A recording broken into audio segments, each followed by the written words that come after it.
Namaskar. This is Bahi IAS and myself Ravi Anant. This is the fifth lecture of the world history, and our previous class we have completed American Revolution. Till the previous class, we have covered a long journey from the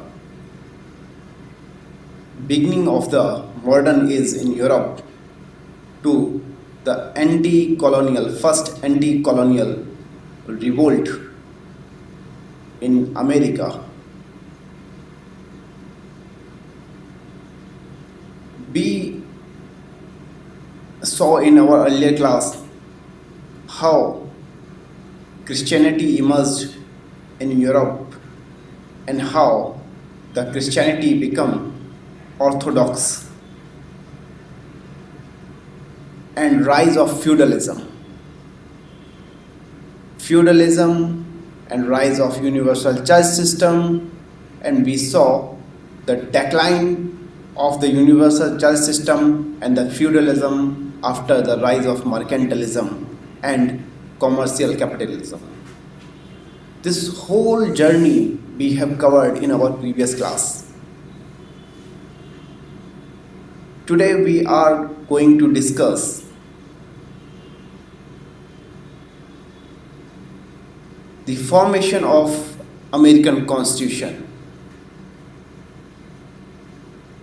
Before starting this class, as usual, I will recall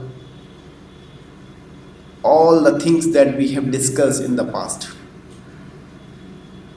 After that, I will come to the topic.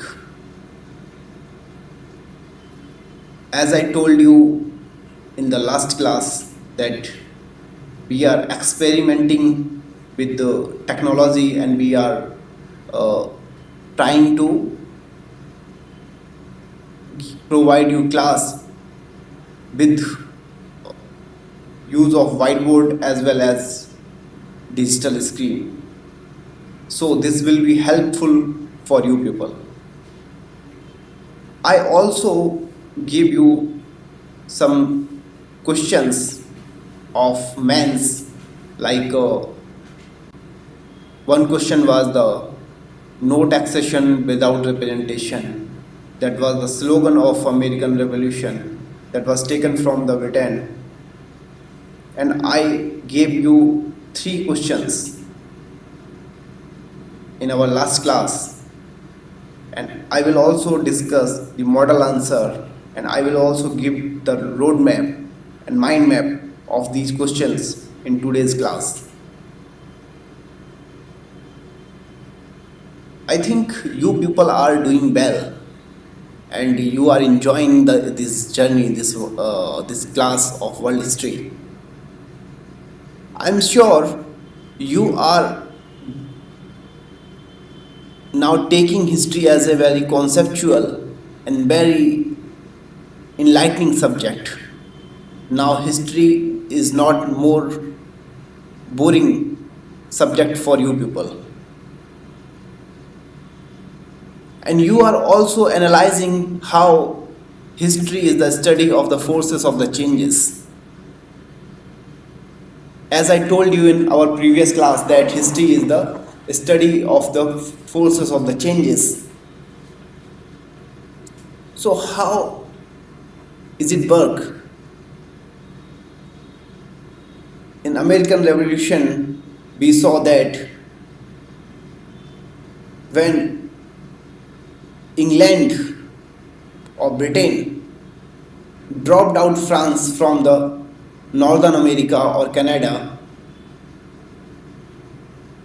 then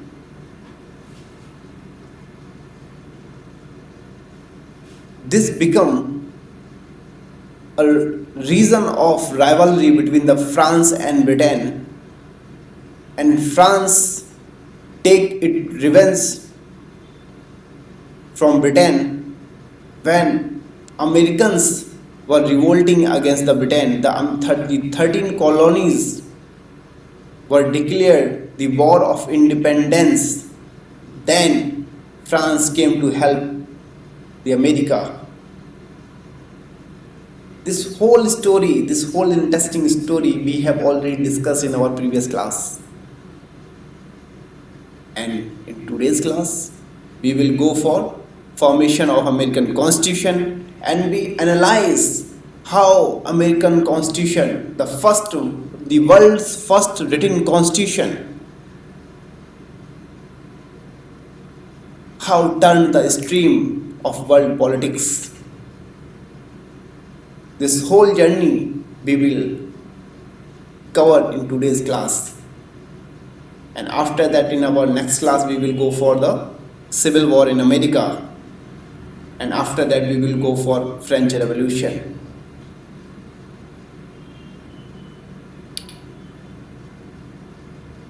So, very interesting syllabus of UPSC. UPSC has designed the syllabus of UPSC in very interesting way. This syllabus not only help you to crack the UPSC, but also remove the veil that makes you a kind of blind तो नहीं बोलना चाहिए आप, जैसे कि आप चीज़ों को बहुत स्पष्ट तौर पर देख नहीं पाते जब तक आपके पीछे की जो समझ है वो बहुत अच्छी नहीं होती है, उम्दा नहीं होती है. If you don't have the historical knowledge, if you don't have the knowledge of the past, then you are not able to analyse the present and guess the future. If you want to be able to predict the future, then you should have knowledge of the past. And ये तो पहली history की class है. अभी आप देखिए polity में क्या होता है. आगे आगे हमारे साथ चलिए, हमारे साथ साथ रहिए, and you will realise what wonderful journey is this. This whole process will make you Buddha, like enlightened man, light of Asia. Buddha, light of Asia. आप बुद्धू बन के भी आए होगे तो हम आपको बुद्धा बन के लौटा देंगे. This is the promise of this academy.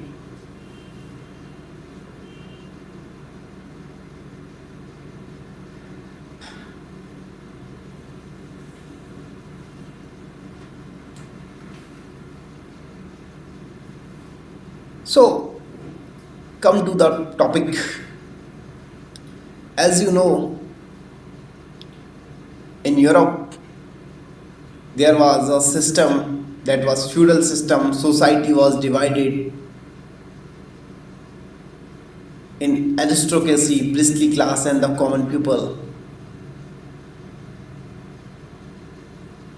The rights, superior rights were enjoyed by the two classes, priestly and aristocratic class.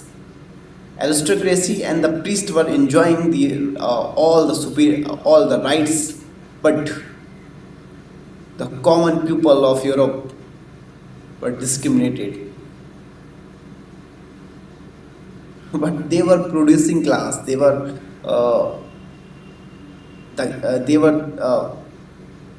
producing and tax-paying class. They were economically powerful.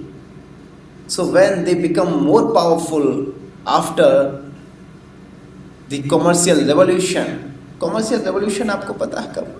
बता ही दिया लास्ट की क्लासेस में, आपने analyse किया. After the sea voices,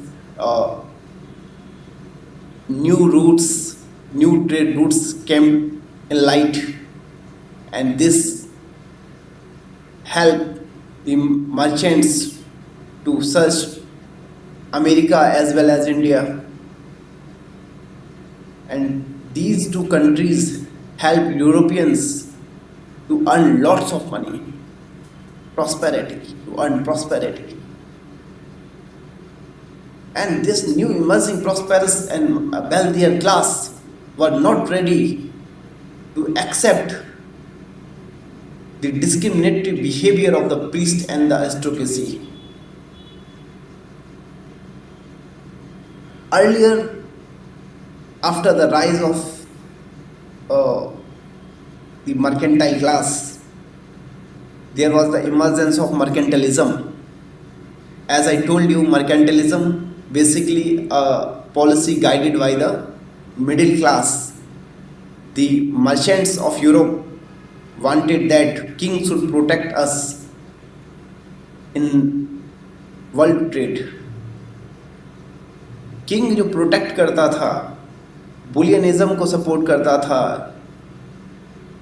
colonialism को support करते थे,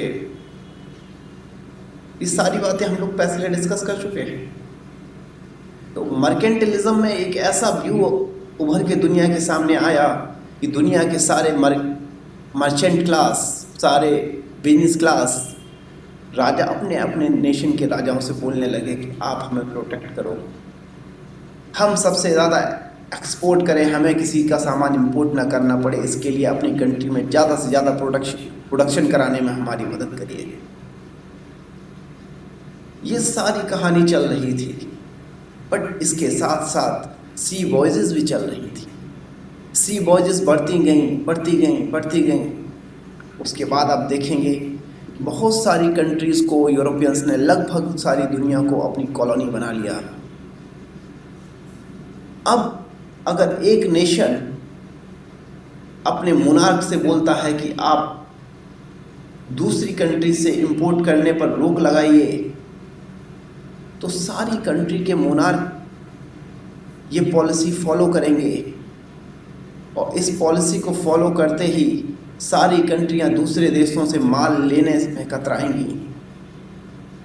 all the countries will hesitate to buy goods from the others, and this will lead to the trade war. तो ट्रेड वॉर आ जाएगा, ऐसी सिचुएशन आ सकती है। तो पहले के जो थिंकर्स थे वो उनके विचार अब खारिज होने लगे, और अब नए थिंकर्स इमर्ज कर रहे हैं और वो नई थ्योरी दे रहे हैं इकोनॉमी की, like Adam Smith, the father of classical economics. He said, like nature, market also runs by its internal laws. So nobody should intervene in the matter of market.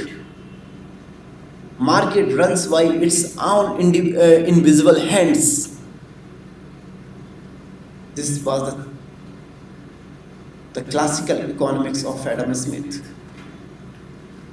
The whole ideas and thinking patterns were changed. Montesquieu, जो पहले racism और एक limited boundary के अंदर रह के जो लोग सोचते थे, उनको जवाब दिया मोंटेस्क्यू ने।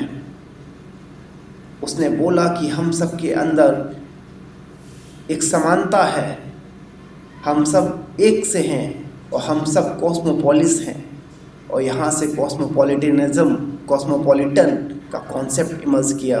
और आज आप देख रहे हैं, after the globalisation world is becoming global place, और हम सब के अंदर एक सिमिलरिटी है, भले ही हम किसी भी रेस के हों, किसी भी रिलीजन के हों, बट हम at the end we are all human beings. और हम ह्यूमन बीइंग्स होने के साथ साथ हम किसी भी रिलीजन, रेस, कंट्री, नेशन से बिलोंग करते हों, लेकिन हम यूनिवर्सल लॉज हैं, यूनिवर्सल ह्यूमन लॉज, उनसे बंधे हुए हैं। हम सब चाहते हैं कि सुख मिले, James mill,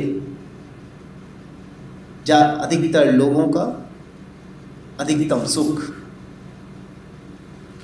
utilitarian thinker James mill. This whole process of thinkers, this whole process of new thinking pattern has emerged. This period was known as period of enlightenment in Europe. And the period of the enlightenment changed the Europe. The period of enlightenment changed the Europe's society, economy, polity, religion. All the sphere were affected by this new emerging concept, new emerging ideology, new emerging motion. The the European were not ready to change themselves under the dogmas of the church. They were not ready to rule by the absolute monarchy.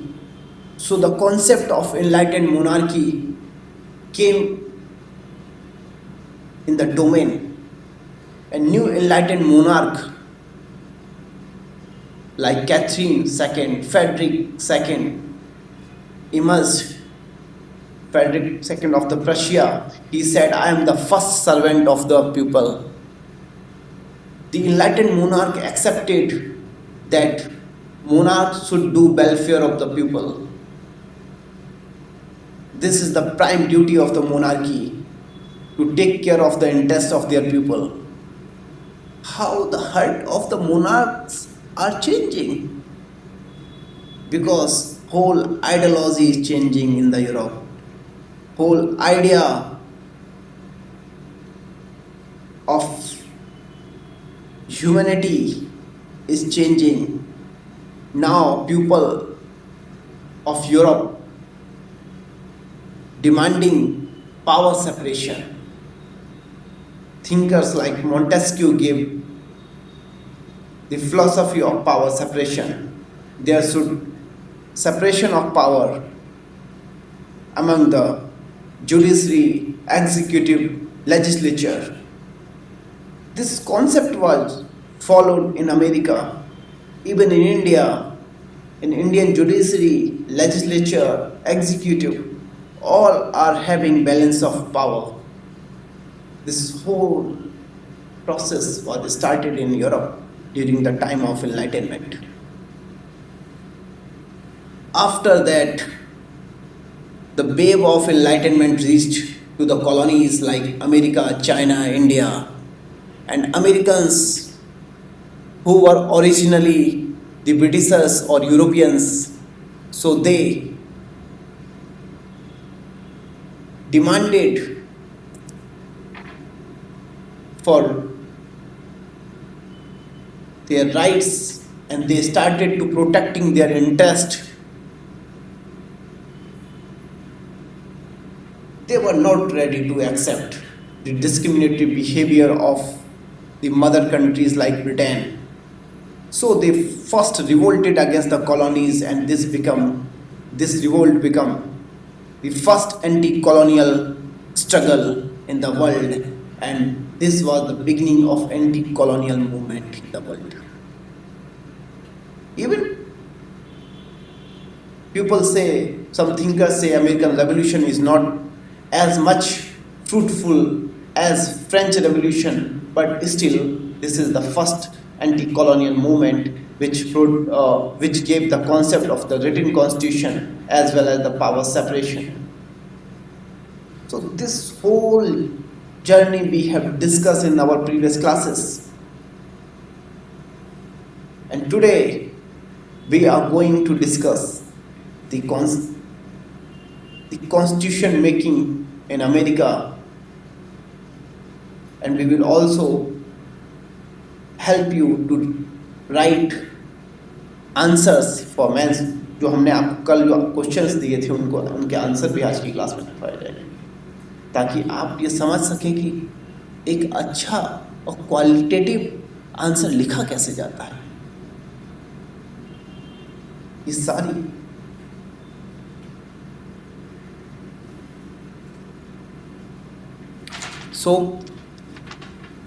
come to the point.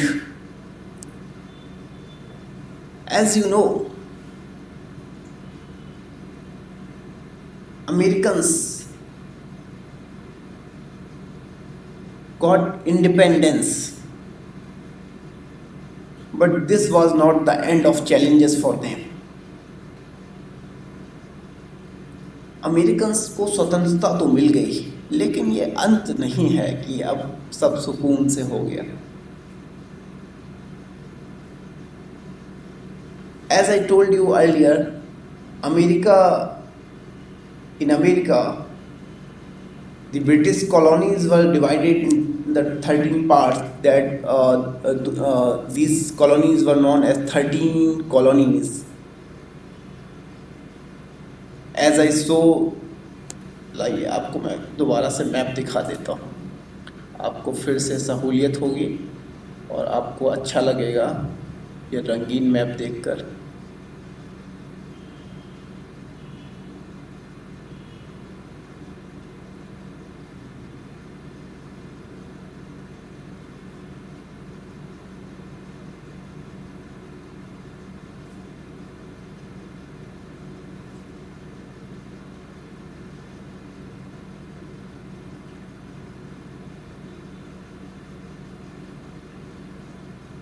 अब आप देख सकते हैं जो 13 colonies हैं, Atlantic coast पे, the north of Florida के north से स्टार्ट हो जाती हैं, जो रिवर सेंट लॉरेंस और ग्रेट लेक के इलाके तक जाती है. इन 13 कॉलोनीज में ब्रिटिशर्स या ब्रिटेन से आए हुए अमेरिकन्स का प्रभुत्व था. इंग्लिश मीडियम में अक्सर जैसे मैं हिंदी के शब्द बोलता हूँ तो हो सकता है ना समझ में आते देखो, इसलिए मैं बहुत लचीले शब्दों का इस्तेमाल करना चाहता हूँ कि और आप लोगों को थोड़ी सहूलियत हो, आप लोगों को लगे कि बस अभी जी चल रहा है, कोई दिक्कत नहीं है, all is like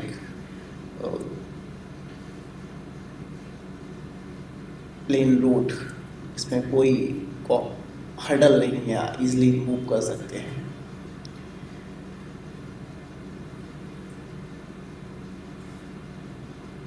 history actually मैं आपसे काफ़ी कुछ बातें करना चाहता हूँ, लेकिन क्या है कि जो 1990 क्लासेस हैं, मैं उन क्लासेस में आपके साथ जस्टिस भी करना चाहता हूँ. इसलिए कई बार मन को ना चाहते हुए भी मुझे रोकना पड़ता है, क्योंकि अगर मैं थोड़ा सा स्किप करूँगा तो वो थोड़ा सा प्रॉब्लमेटिक होगा. और यूपीएससी का सिलेबस तो आप जानते हैं कितना वास्ट है, और मुझे तो ऐसे इंटीग्रेटेड वे में पढ़ाना है कि वो यूपीएससी और पीसीएस दोनों की चीज़ों को असिमिलेट कर ले और आपको कुछ और ना पढ़ना पड़े. ये क्लास आपके लिए मोर देन इनफ हो, इस विचार के साथ मैं आगे बढ़ रहा हूँ.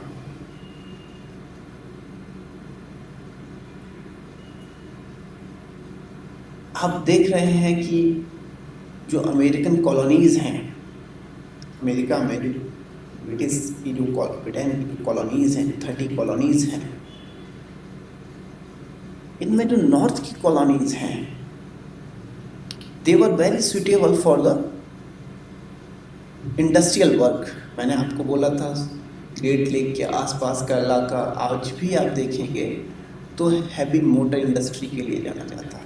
मैपिंग की क्लास मुझे लगता है कि मुझे करानी चाहिए, मैं कभी जल्दी कराऊंगा. उस क्लास में आपको बताऊंगा कि क्यों, कहाँ, किस एरिया में हैवी मोटर इंडस्ट्री डेवलप हुई, तो कहाँ पे शिप बिल्डिंग इंडस्ट्री डेवलप हुई, तो किधर आपको प्लांटेशन का काम होता है. पूरा वर्ल्ड की आपको सैर कराऊंगा, तो आप उस दिन इनलाइटन होंगे. आपको लगेगा कि हाँ, आपको समझ में आएगा कि क्यों अफ्रीका में कोबाल्ट निकलता है, कहाँ किस कंट्री से सोना निकलता है, यहाँ की इकोनॉमी ऐसी क्यों है, कोई कंट्री प्रॉस्पेरस है तो उसके पीछे क्या लॉजिक है. तो ये मैपिंग के दौरान हम लोग करेंगे.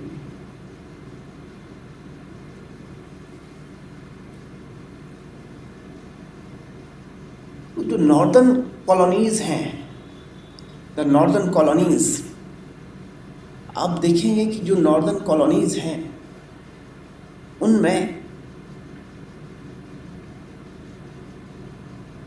हैवी इंडस्ट्री और शिप बिल्डिंग का काम होता है। And the southern colonies were busy in the plantation work और agriculture. They were producing tobacco and other farm goods. But the northern colonies focusing on the heavy industry like shipbuilding. आज़ादी तो मिल गई American को, लेकिन America के सामने एक challenge था कि अमेरिका की सारी कॉलोनी 13 कॉलोनीज अभी तक इंडिपेंडेंटली बिहेव करती थी। they were having their own military forces, they were having their own taxation system, or they were having their own political system.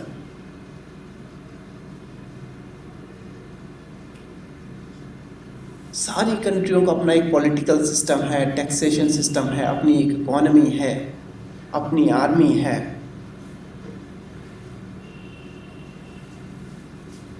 लेकिन आज़ादी के बाद वो चाहते भी हैं कि हम एक हो जाएं। अगर हम एक नहीं होंगे then we will not live a dignified life in this world. Because जब आप छोटे छोटे टुकड़ों में बटे होंगे तो आप बहुत ज़्यादा पावरफुल नहीं बन सकते। And you know the world is hypocrite. इसमें एक से एक बड़े क्रोकोडाइल हैं। अगर आप पावरफुल हैं तो आपका सम्मान होगा, आप इजीली जी सकते हैं।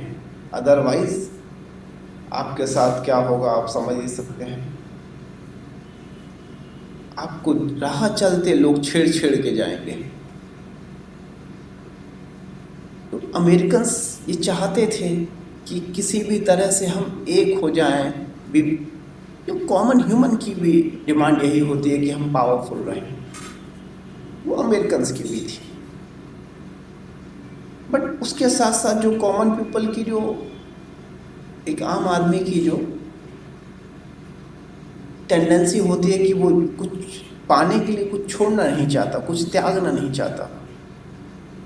अमेरिकन्स भी ऐसे ही, वो भी नहीं चाहते कि इसके बदले में हमें अपनी इकोनॉमी के टैक्सेशन सिस्टम से छेड़छाड़ करनी पड़े, हमें अपनी कंट्री के टैक्सेशन सिस्टम से छेड़छाड़ करनी पड़े, हमें अपने पॉलिटिकल राइट्स छोड़ने पड़े।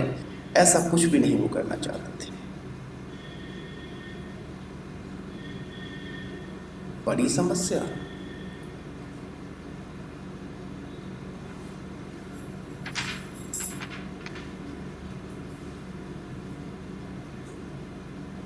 All the American colonies were reluctant to abandon their distinctive economic interest and political independence. So this was the major problem for the Americans. उन्होंने सोचा कि अब इस चीज को सॉल्व कैसे किया जाए। इस पे काफी बात हुई, बट कोई कंक्लूजन निकल के नहीं आ पाया। कोई राय मशवरे होते रहे, बैठकें हुई, लेकिन कोई एक कंक्लूजन नहीं निकला। तब अमेरिका के जो रूल है, अमेरिका की जो गवर्नमेंट है, उसको चलाने के लिए कुछ दिन के लिए तदर्स तौर पे, टेम्परेरी तौर पे 1781 से 1787 के बीच द आर्टिकल ऑफ कन्फेडरेशन को एक्सेप्ट कर लिया। आर्टिकल ऑफ कन्फेडरेशन को एक्सेप्ट किया और इसके तहत उन्होंने शासन चलाया। कॉन्स्टिट्यूशन नहीं था बस। अब आप देखेंगे कि कॉन्स्टिट्यूशन के लिए 1787 में फिलाडेल्फिया में मीटिंग हुई। All the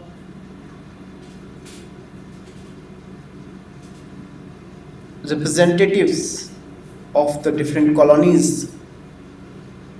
reached at the Philadelphia except few countries, because आपको पता, मैंने बताया कि दो टाइप की कंट्रीज हैं, दो टाइप के कॉलोनीज़ हैं, एक नॉर्दर्न साउदर्न। नॉर्दर्न जो कॉलोनीज़ हैं वो चाहते हैं कि जो गवर्नमेंट का जो स्ट्रक्चर हो बहुत पावरफुल हो। दे वर सपोर्टिंग फेडरल गवर्नमेंट और द स्ट्रॉन्ग सेंटर गवर्नमेंट।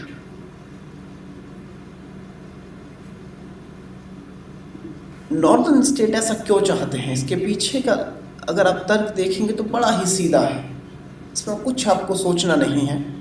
क्योंकि जो नॉर्थ के, मैंने आपको बताया कि नॉर्थ की जो कॉलोनीज़ हैं उनका धंधा क्या है, शिप बिल्डिंग, हैवी इंडस्ट्री। और ऐसे जो शिप बिल्डिंग होगा, हैवी इंडस्ट्री होगा, इसका जो प्रोडक्शन होगा उसको कहाँ सेल करोगे? Out of America. और अगर आउट ऑफ अमेरिका सेल करना है तो अगर गवर्नमेंट कमज़ोर होगी तो इंटरनेशनल मार्केट में खुद को कैसे असर्ट करेगी, खुद को कैसे रख पाएगी? इंटरनेशनल मार्केट में अगर अमेरिका के गुड्स को बेचना है तो अमेरिका की सरकार का मजबूत होना बड़ा ज़रूरी है। If American government is not strong, then the big government can not protect the rights of the Americans in the international market. So the northern colonies people were supporting strong center government. But south के आप colonies को देखोगे तो वहाँ ऐसा नहीं है। They were not supporting strong center government. They were protesting or they were raising their voice for big center. उनको बिग सेंटर पसंद है। और बिग सेंटर होने के पीछे क्या लॉजिक है? तो आप देखेंगे कि साउथ की जो इकोनॉमी है, जो साउदर्न कॉलोनीज की जो इकोनॉमी है, वो प्लांटेशन वर्क पे डिपेंड करती है। उन्हें ज़्यादा से ज़्यादा एग्रीकल्चर से जुड़े हुए काम करने हैं, उन्हें स्लैब्स रखने हैं, मजदूर, बंधुआ मजदूर। स्लेवरी सिस्टम को वो लोग चलाते हैं, क्योंकि स्लेवरी सिस्टम के थ्रू ही उनके खेतों में मजदूर पहुंचते हैं। और अगर एक स्ट्रॉन्ग सेंटर की गवर्नमेंट होगी तो उस स्लेवरी सिस्टम को ख़त्म कर देगी, क्योंकि एक डिस्क्रिमिनेटरी पैटर्न तो एक बड़ी सरकार, एक स्ट्रॉन्ग सेंटर की गवर्नमेंट तो सहन नहीं करेगी। दूसरा रीज़न ये है कि साउथ की कॉलोनीज़ में जो यूजरर्स हैं, जो कर्जदात देने वाले लोग हैं, ठेकेदार, लैंडलॉर्ड, वो इसके सपोर्ट में नहीं है। उन्हें पता है कि जब स्ट्रॉन्ग सेंटर की गवर्नमेंट आएगी तो वो लैंड का रीडिस्ट्रीब्यूशन करेगी, वो इस यूजरी और जो डेप्ट का जो साइकिल है जिसमें गरीब लोग फंस जाते हैं उसको बंद करवा देगी। लेकिन कमज़ोर सरकार से ये पावरफुल लोग डील कर सकते हैं, उसे झुका सकते हैं। सो these people were not supporting the strong center government. तो आपने देखा कि कैसे नॉर्थ के लोगों की समस्याएं अलग हैं, साउथ के लोगों की समस्याएं अलग हैं। फिलाडेल्फिया में 1787 में फर्स्ट टाइम जब आपके ये रिप्रेजेंटेटिव्स मिले, उसके बाद इनके सामने एक चैलेंज तो आपका ये इकॉनमी वाला आया, दूसरा चैलेंज आया कि जो स्लैब्स हैं उनको वोटिंग राइट दिया जाए कि ना दिया जाए, तीसरा चैलेंज आया कि गवर्नमेंट में सारी कॉलोनीज का रिप्रेजेंटेशन कैसा होगा, या हिस्सेदारी या भागीदारी कैसी होगी। इस बात पर to this point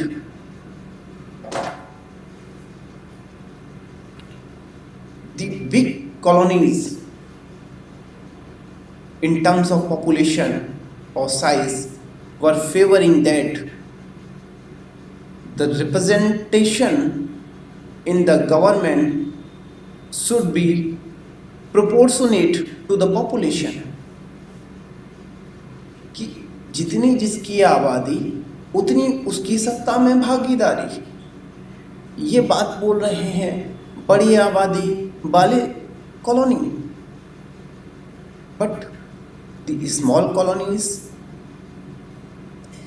they were arguing that everyone should have equal representation in the government,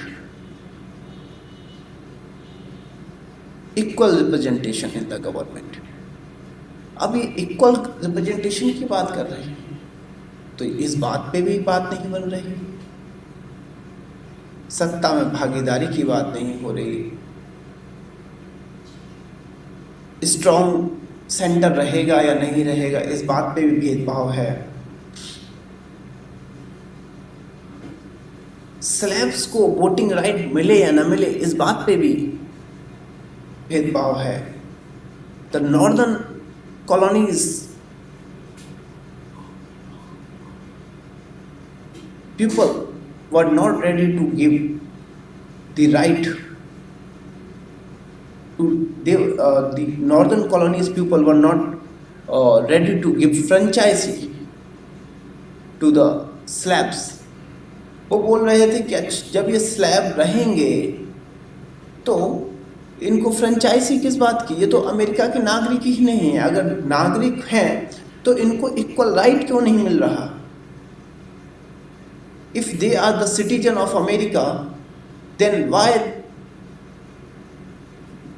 they are still under the slavery, why they are not enjoying the equal rights as Americans।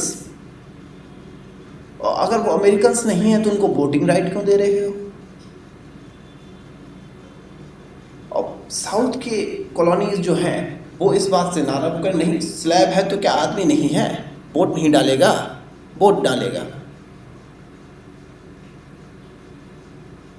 क्योंकि slab के vote से south की colonies का representation बढ़ेगा, इसलिए वो चाहती हैं कि स्लैब्स को वोटिंग राइट मिलेगी। नॉर्दर्न इकोनॉमी को स्लेवरी से परेशानी है। Slavery is harmful for the northern colonies economy. How?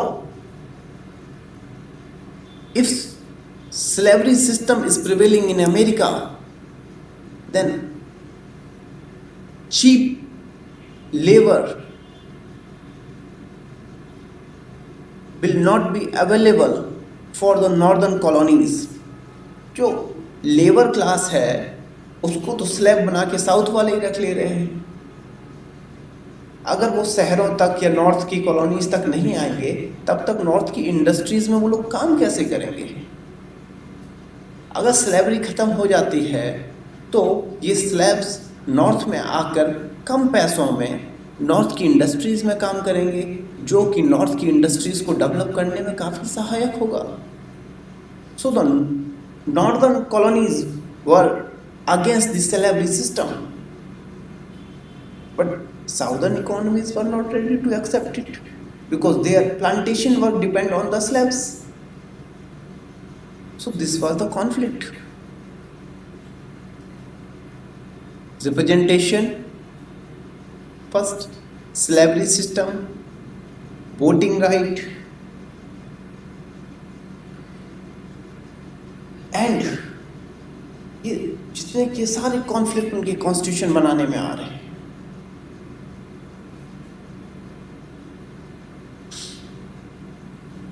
तो जब ये समस्याएं आ रही हैं तो आप देखिए कि अमेरिकन्स ने इसका सॉल्यूशन कैसे निकाला। How Americans solve out these problems. आप देखेंगे कि जो पहली बात आई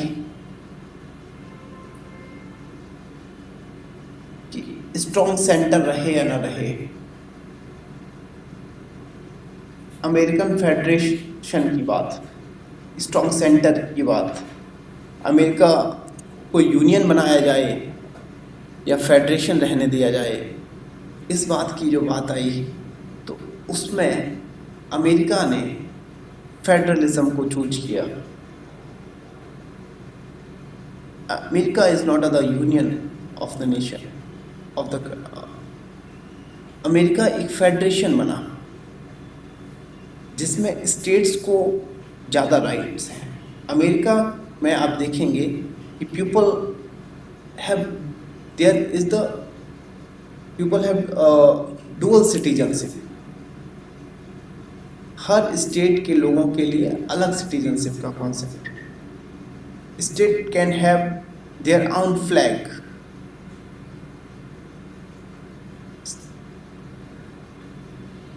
The American Federation, in the American Federation, you can see states are more powerful than the center. इसका मतलब ये नहीं है कि वो सिसेड हो जाएंगे, अलग हो जाएंगे, टूट फूट के निकल जाएंगे, इतना आसान नहीं है। But if we comparing American federalism with the Indian federalism, then we find that India is a quasi-federal country. Indian federalism is not like the American federalism. We are the union of states.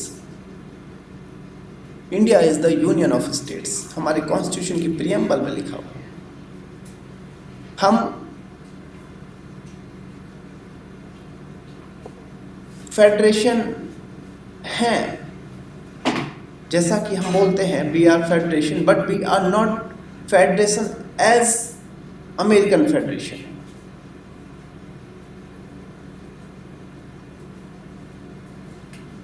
India is more union, and in India the union government is more powerful than the state governments, but in America state governments are more powerful. तो पहला जो solution निकला वो ये था कि भाई जो स्टेट गवर्नमेंट है वो ज़्यादा पावरफुल रहेगी। देन अगली बात आई कि what about representation. Then representation का ये हुआ कि इसके लिए उन्होंने बाइकैमरलिज्म को चुना।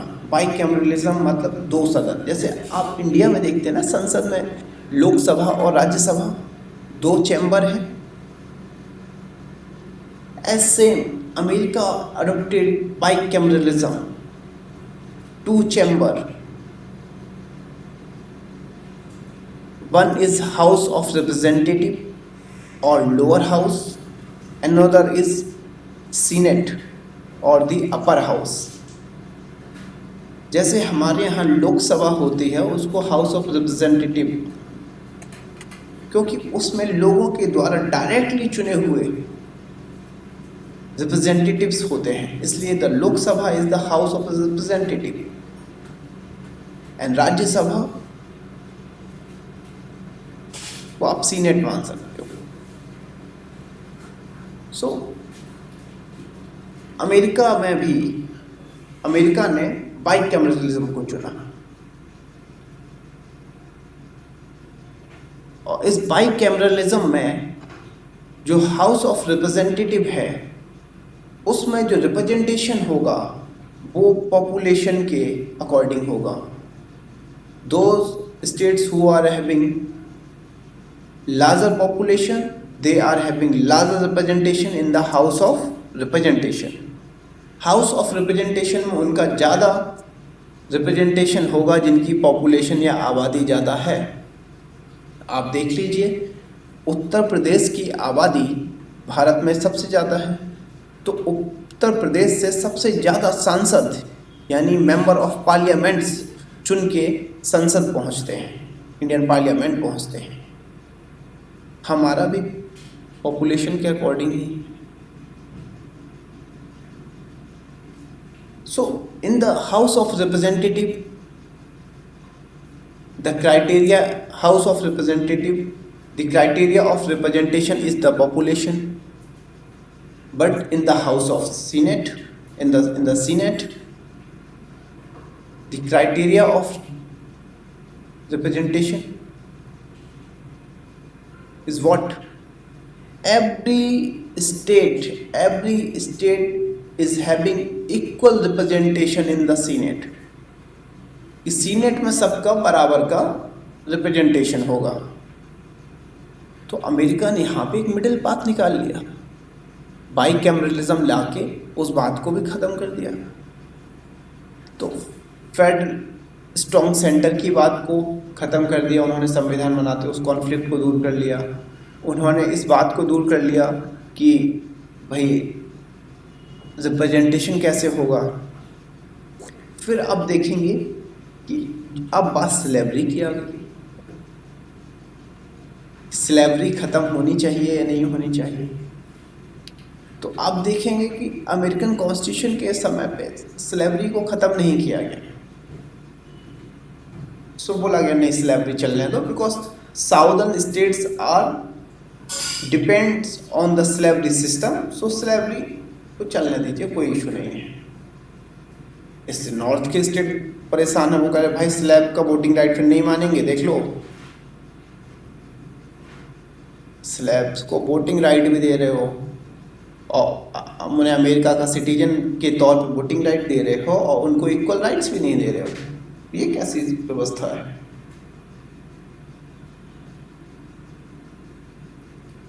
तो स्लैब्स को या तो वोटिंग राइट मत दो, तब स्लेवरी, नहीं तो स्लेवरी ख़त्म करो.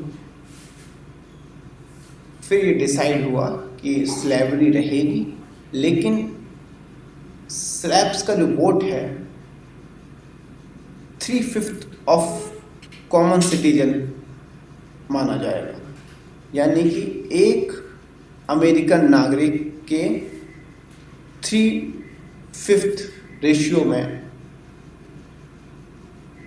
एक स्लैब का वोटिंग राइट माना जाएगा.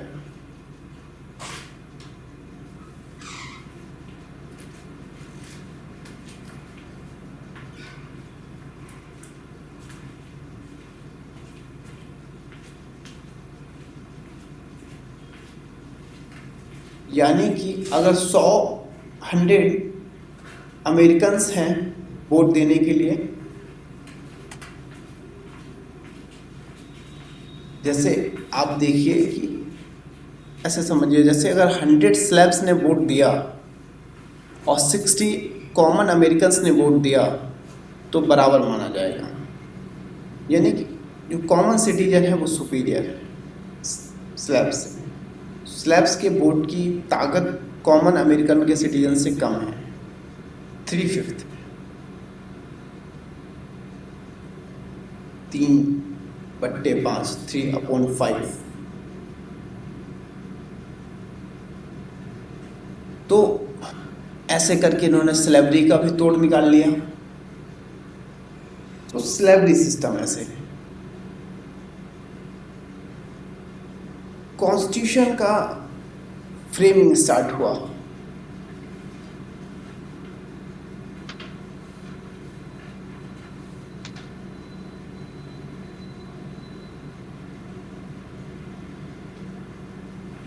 और कॉन्स्टिट्यूशन का जो फ्रेमिंग स्टार्ट हुआ और कॉन्स्टिट्यूशन को ड्राफ्ट कर दिया गया 1787 को आपका अमेरिकन कॉन्स्टिट्यूशन ड्राफ्ट होके रेटिफाई हो गया।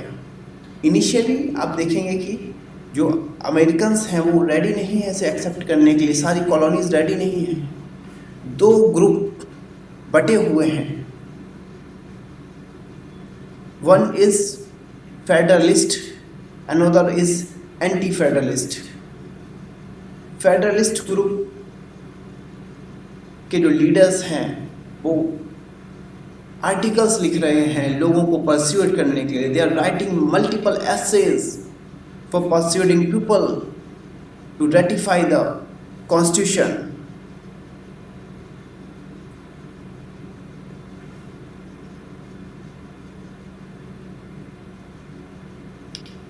So they were persuading to the American people.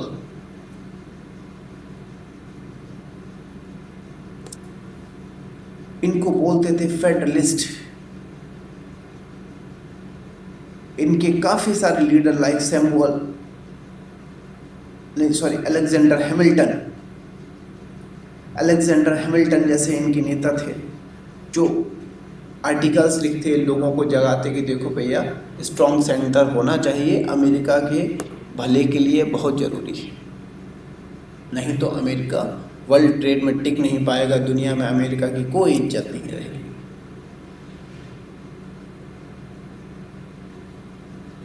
But at the same time Samuel Adam, Patrick Henry, they are opposing the strong center notion.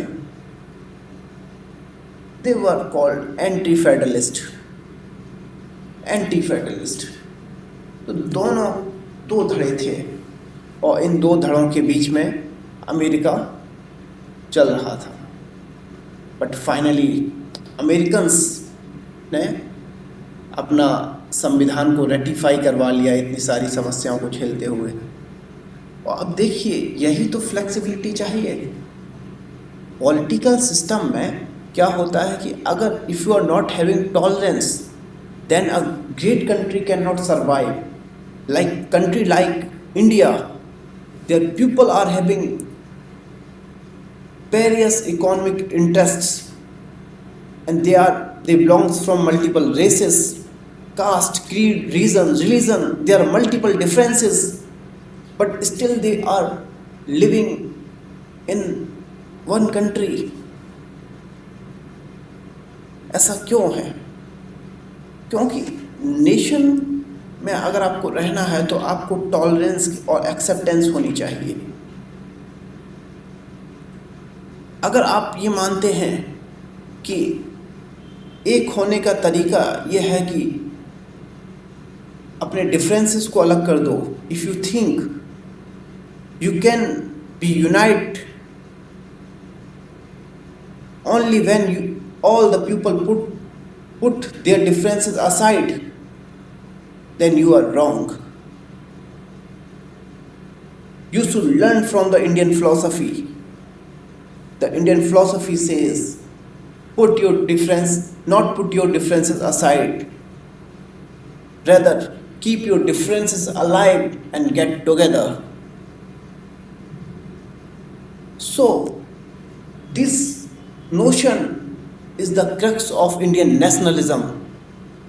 जैसे अमेरिकन्स ने साउथ की कॉलोनीज और north colony जैसे compromise करती हैं, India भी ऐसे ही compromise करके एक ग्रेट नेशन बन गया। So in 7 December 1787 the American Constitution was ratified और एक्सेप्टेड हो गया। ये आपके अमेरिका की संविधान बनने की कहानी है।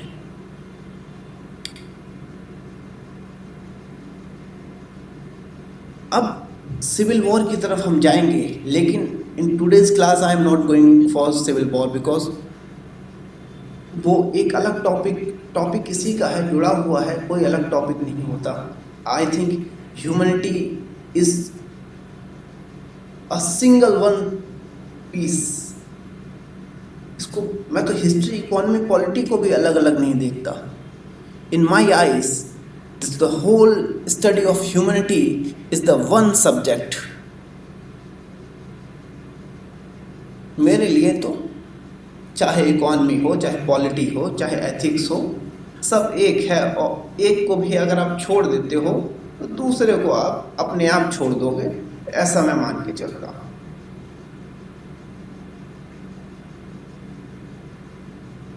जब अमेरिका का संविधान बन गया, इसके बाद हम सिविल वॉर में जाएंगे, वहाँ पे हम देखेंगे कि अमेरिका अभी भी पूरी तरह से आज़ाद नहीं है। सिविल वॉर तो होगा ही होगा।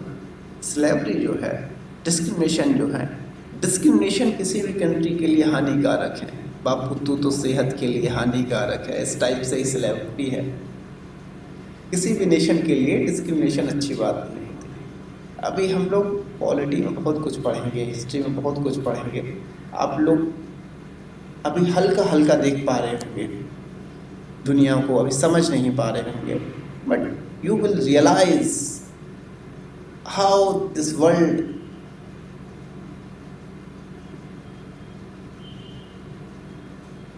traveled from the past to the modern age or modern era। ये पूरी कहानी आपको बताएगी कि ह्यूमैनिटीज़ ने, ह्यूमन सिविलाइजेशन ने कैसे यात्रा की, कैसे एक बारबरिक ह्यूमन सिविलाइजेशन इतनी सिविलाइज्ड हो गई कि आज ग्लोबल विलेज बनने के लिए तैयार हैं हम। आज दुनिया एक वर्ल्ड गवर्नमेंट को देखना चाहती है। आज हम पूरी दुनिया को मैं जैसे यूएन जैसी संस्थाएं हमने जन्म लिया, कैसे पॉसिबल हो पाता है?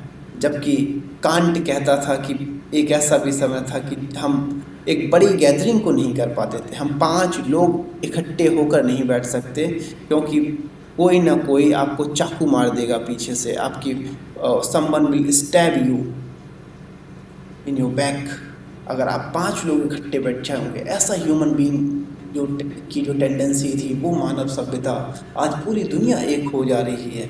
ऐसा कैसे बदलाव हो गया? ये पूरी कहानी तो जानिएगा ना, समझिएगा। तो पूरी कहानी को जानने के लिए ये वर्ल्ड हिस्ट्री के क्लासेस नहीं, एपिसोड हैं, इनको देखते रहे। तो कॉन्स्टिट्यूशन बन गया। अब आपके लिए जो मैंने कल क्वेश्चंस दिए थे, लेकिन कॉन्स्टिट्यूशन तो बन गया, लेकिन आपको प्रीएम्बल तो मैं पढ़ के सुना दूँ थोड़ा सा। अमेरिकन कॉन्स्टिट्यूशन का जो प्रीएम्बल है वो आप ज़रा और देख लीजिए, तो आपको अमेरिकन कॉन्स्टिट्यूशन के प्रीएम्बल की थोड़ी भाषा देखते हैं, अच्छी लगेगी, पसंद आएगी।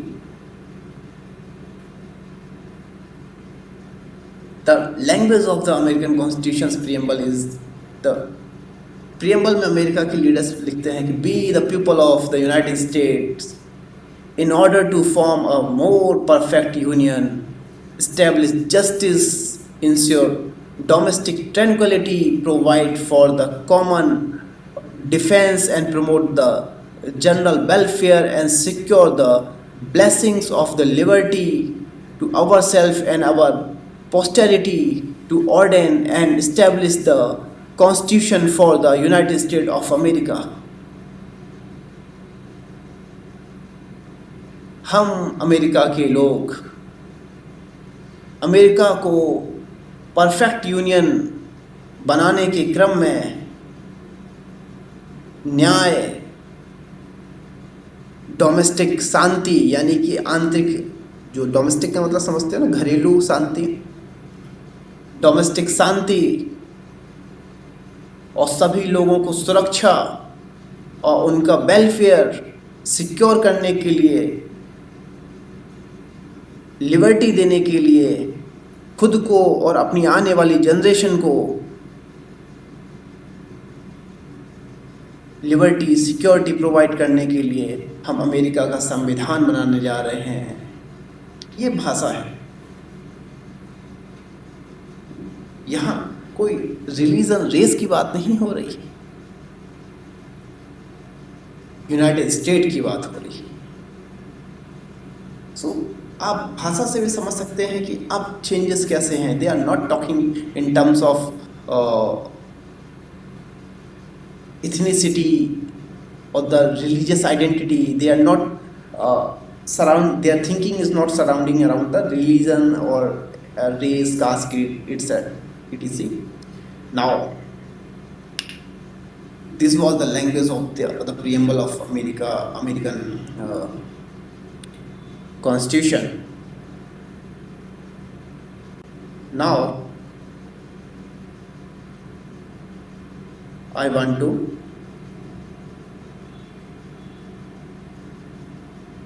come to the topic, like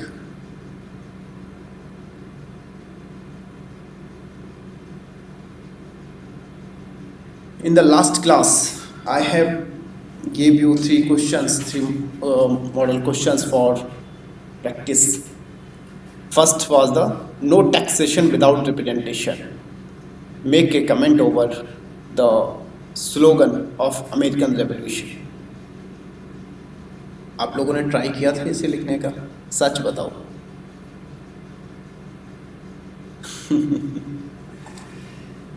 कोई इक्का दुक्का लोग ही आप में से तो लिखे होंगे, मैं गारंटी के साथ कह सकता हूँ। तो क्या क्लास में तो लिखाया ही जाएगा, क्यों लिखें?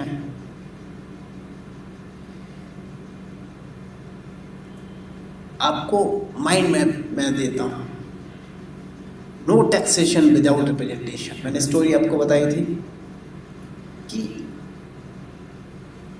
This was the conflict between the American capitalism and British mercantilism. Americans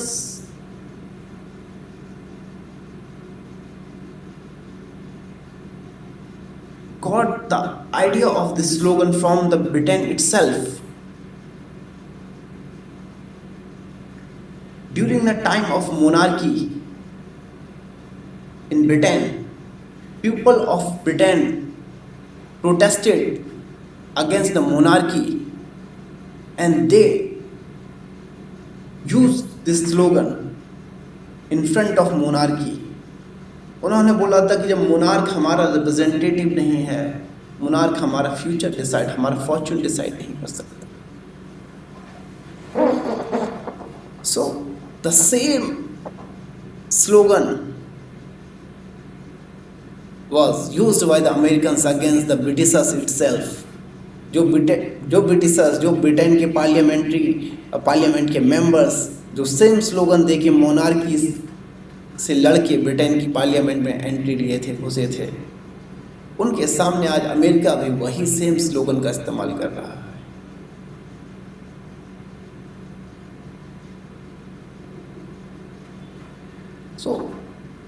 इस सेम स्लोगन का अमेरिका भी इस्तेमाल कर रहा है।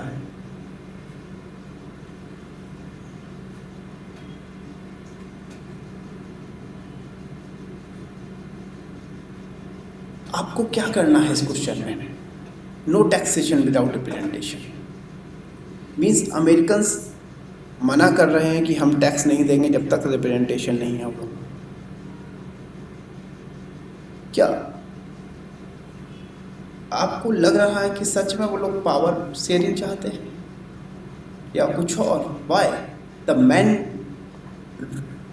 Root of the conflict, the bone of contention is the economic interest कि स्टाम्प ड्यूटी, कहीं आपका शुगर टोबैको के प्रोडक्शन ना करने देना,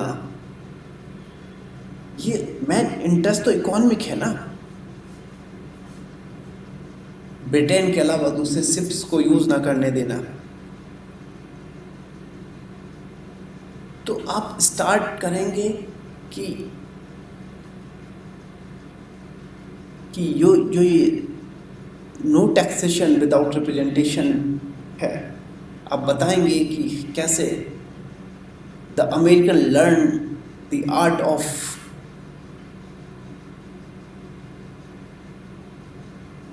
of revolt, of protest from the Britain itself, and the violation of the economic rights of Americans by the Britishers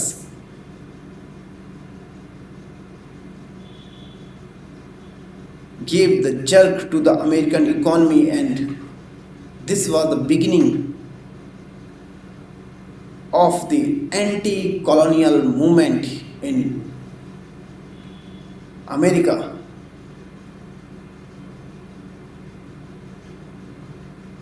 And the Americans were started protest against the colonial regime,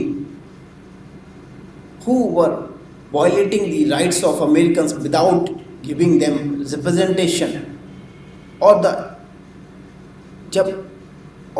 colonial regime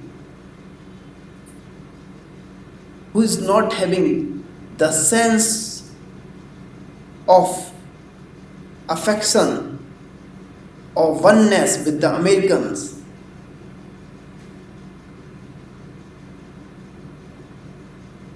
मैंने इसका model answer भी लिखा हुआ है, आपको app पे मिल जाएगा। और मैं चाहता हूँ कि एक आंसर आपको लिखवा दूँ, दो आंसर आपको, और आपको उसका माइंड में देखे आपको छोड़ दूँ कि आप इसको लिखेंगे। मैंने ये मॉडल आंसर लिखे हुए हैं, मैं आपको फिर दे दूँगा। और मॉडल आंसर आपको जो लिखाने हैं वो आपको ऐप मटेरियल में भी डाल दूँगा, और आप ऐप से डाउनलोड कर सकते हैं, उसको पढ़िए और उसको उस पर जाइए। तो जाइए और स्टार्ट कर रहे हैं। ये वाला क्वेश्चन आप लिखिए, ठीक है। No taxation without representation, no taxation without representation.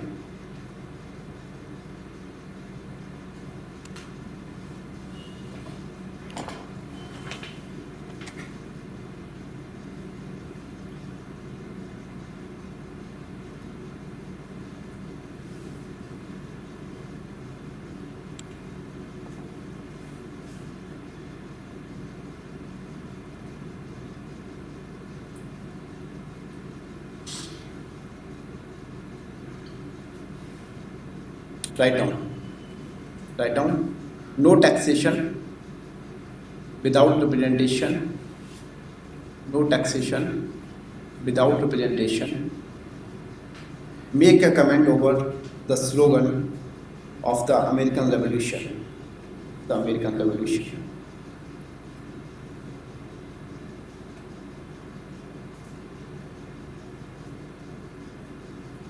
The slogan of American revolutionaries, the slogan of American revolutionaries, put a question mark over the relationship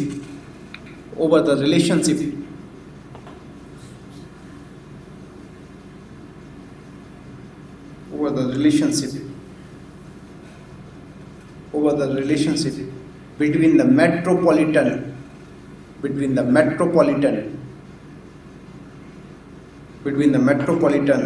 state and the colony, between the metropolitan state and the colony.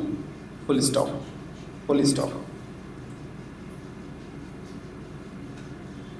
It rejected the mercantilist idea.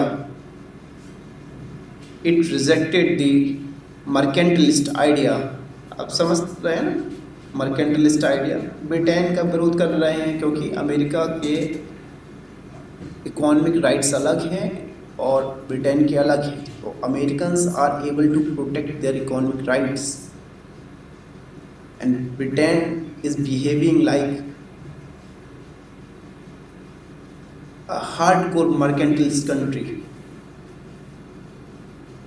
So it rejected the mercantilist idea that colony existed for the benefit of the metropolitan,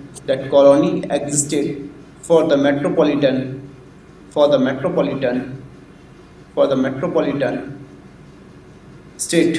Full stop. Change the paragraph. Imposing new taxes like Stamp Act imposing new taxes like stamp acts. Speed में लिखने का term है because जो आपका जो answer होता है जो उसमें एग्जाम हॉल में आपको लिखने के लिए काफ़ी स्पीड में लिखना पड़ता है, इसीलिए मैं भी यहाँ पे स्पीड में बोलता हूँ, इसलिए मैं आंसर को बोलता नहीं हूँ, बहू लिख के लाता हूँ घर से, इसलिए क्योंकि क्वालिटी के साथ कोई कंप्रोमाइज़ नहीं और आपको स्पीड में लिखा दूँ। शुरू में तो थोड़ा मैं आप जब तक नहीं लिख पा रहे हैं तब तक थोड़ा सा और रफ्तार कम रखूँगा, बट 1-2 महीने के बाद मैं आपसे उम्मीद करूँगा कि आप लोग अपनी रफ्तार सुधारेंगे। So change the paragraph. Imposing new taxes like the Stamp Act and the Sugar Act on the American colonies. Stamp Acts and Sugar Act on American colonies by the British government. Irritated American leaders, so much so that they gathered at New York and organized Stamp Act Congress to oppose tax measures.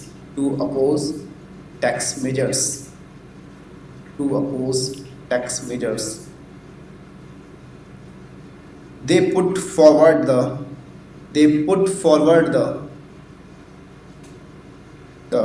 argument that as no American representative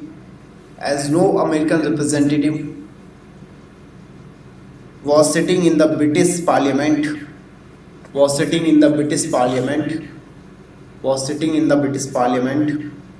so British Parliament was not authorized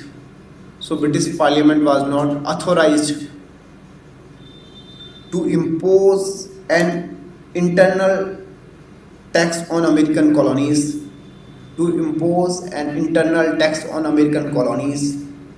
Full stop. Change the paragraph. Surprisingly, American leaders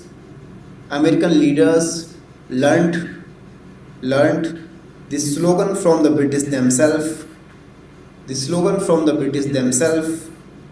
In 17th century,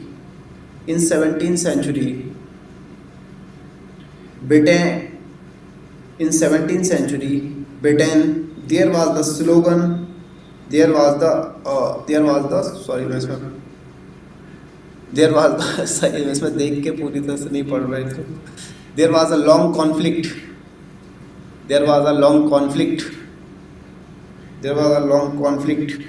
between parliament and monarchy. मेरे दिमाग में पहले answer चलता भी रहता है, जैसे सोच रहा हूँ कि वही, तो मैंने जो फ्रेम जैसे थोड़ा ये स्लोगन ब्रिटेन में दिया गया था मोनार्की के अगेंस्ट, इसलिए तो the 17th century there was the long conflict between the parliament and the monarchy on this issue,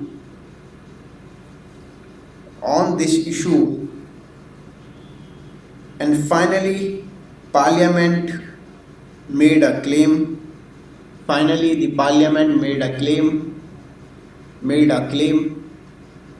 for controlling taxation system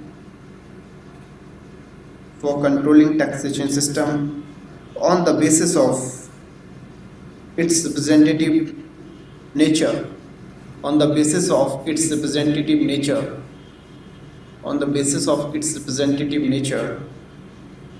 Apart from that,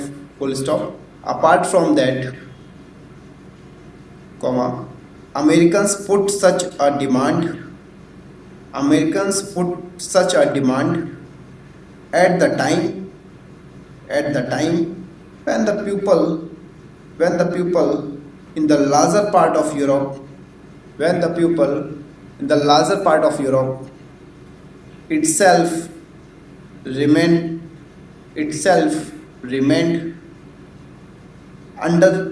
unrepresented itself remained unrepresented. Full stop. Full stop. Lastly, this slogan worked. Lastly, this slogan worked as an inspiration of as an inspiration for sorry as an inspiration for colonial liberation movement in other parts of the world as well, in other parts of the world as well, in other parts of the world as well. Full stop. Even moderate leaders of Indian National Congress, even the moderate leaders of Indian National Congress were impressed with the were impressed with this slogan, were impressed with this slogan.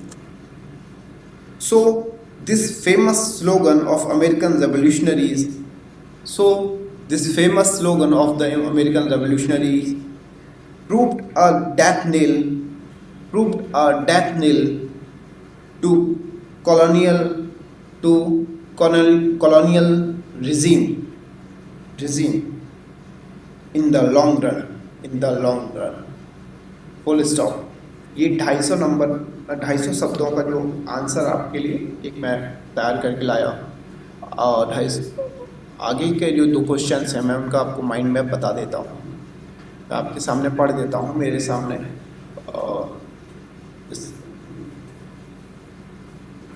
एक second जो आपका जो question है, the American revolution was a conflict between the British mercantilism and American capitalism.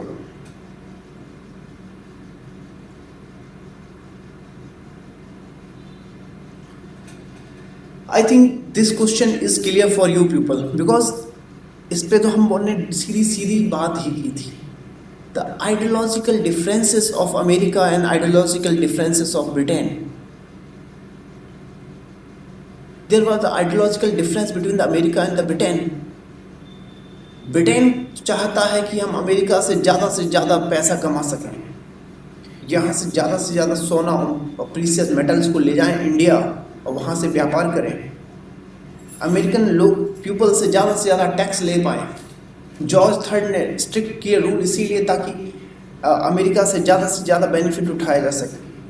And the same time the Americans were thinking that कि America को develop करना चाहिए, America को अपनी खुद की इंडस्ट्री डेवलप करनी चाहिए, अमेरिका को ब्रिटेन के सहारे नहीं रहना चाहिए, अमेरिका को एक इंटरनेशनल ट्रेड में, इंटरनेशनल मार्केट में खुद का जगह बनानी चाहिए. And Americans were feeling that America can not go ahead with this colonial regime. So without with the existence of the Britishers in the America cannot do progress. So Americans realized that to drop out the Britishers from the America is very essential for the prosperity and the progress of the America. So the Americans have realized that the interest of America and the interest of the Britain both are different. So this was the clear-cut conflict between the metropolitan state and a colony.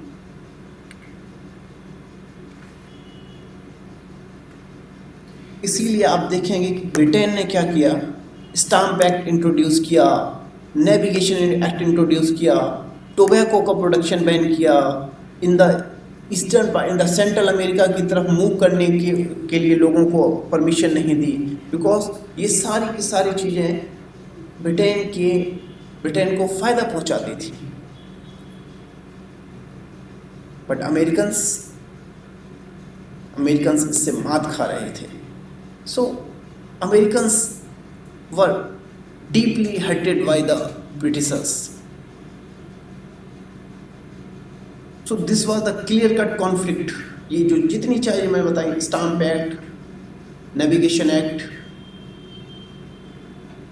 आपका Britishers के ship के अलावा दूसरा कोई ship use ना करना, tobacco का production ना करने देना, ये सारी चीज़ें आपके इस क्वेश्चन में आपको डालनी है। समय थोड़ा सा कम है, वरना मैं ये क्वेश्चन भी आपको लिखा देता। And last question, the American revolution was a natural and expected event in the history of the colonial colonial people who had come to the age. Comment. जो आपके सामने छोटी सी स्क्रीन दिख रही होगी वही मुझे छोटी सी दिख रही है, तो थोड़ा सा दूर से पढ़ना बड़ा मुश्किल हो जाता है। तो ये क्वेश्चन सारे यूपीएससी में पूछे गए हैं। मैं थोड़ा सा आपको एडवांस जीएस के लेवल से थोड़ा सा ऊपर उठा देना चाहता हूँ। सो ये क्वेश्चन क्या बोल रहा है कि अमेरिकन रेवोल्यूशन एक्सपेक्टेड थी कि वो आनी ही थी, और एंटी कॉलोनियल एक वेव आएगी आएगी किसी भी कॉलोनी में।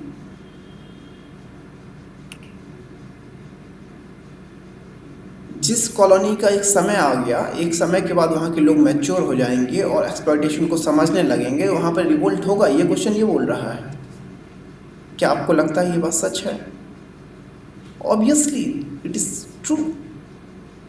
अमेरिकन्स जो थे वो ब्रिटेन से आए हुए थे, इसलिए उनको ये जो इनलाइटनमेंट में जो थिंकर्स जैसे मॉन्टेस्क्यू, दिदरो, रूसो जो डेमोक्रेसी की बात करता है, एडम स्मिथ जो फ्री ट्रेड की बात करता है, इन सब से अमेरिकन्स पहले फेमिलियर हो गए, वो पहले से इन सब से परिचित हो गए। इसलिए अमेरिका ने जल्दी रियलाइज़ किया कि ब्रिटेन हमारा एक्सप्लॉयटेशन कर रहा है, इसलिए अमेरिकन कॉलोनीज ने रिवोल्ट किया। अमेरिकन कॉलोनीज ने कॉलोनियलिज्म के खिलाफ संघर्ष किया। This was the main reason, that's why the America became the first country who started struggle against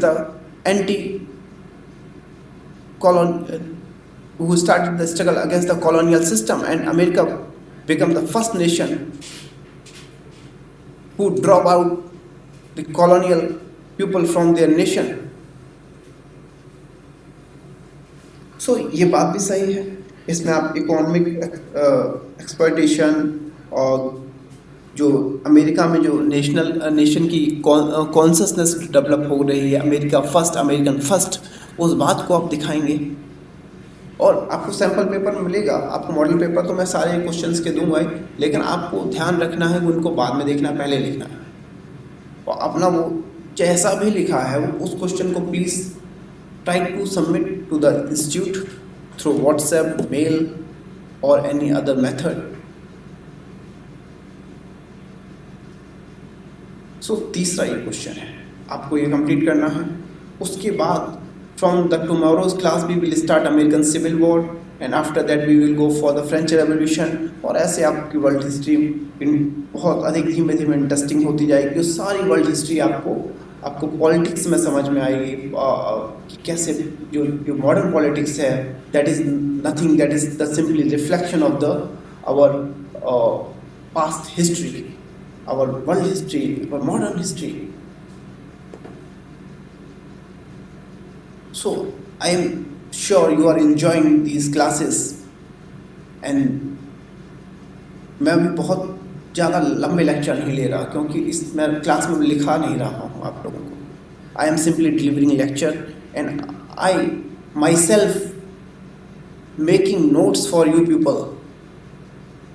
मैं सारा काम कर रहा हूँ, नोट्स बनाने का भी, आंसर लिखने का भी, ताकि आप लोगों के पास एक कॉन्क्रीट मटेरियल पहुँच जाए। आप लोगों को ये ना हो कि आप ऑनलाइन क्लासेस में हैं तो आपको ऑफलाइन क्लासेस ज़्यादा प्रोडक्टिव होंगी या ऑनलाइन कम होगी, ऐसा नहीं। This is my effort and my dedication. I am I promise you कि ये क्लास आपकी ऑफलाइन से भी ज़्यादा प्रोडक्टिव होने वाली है।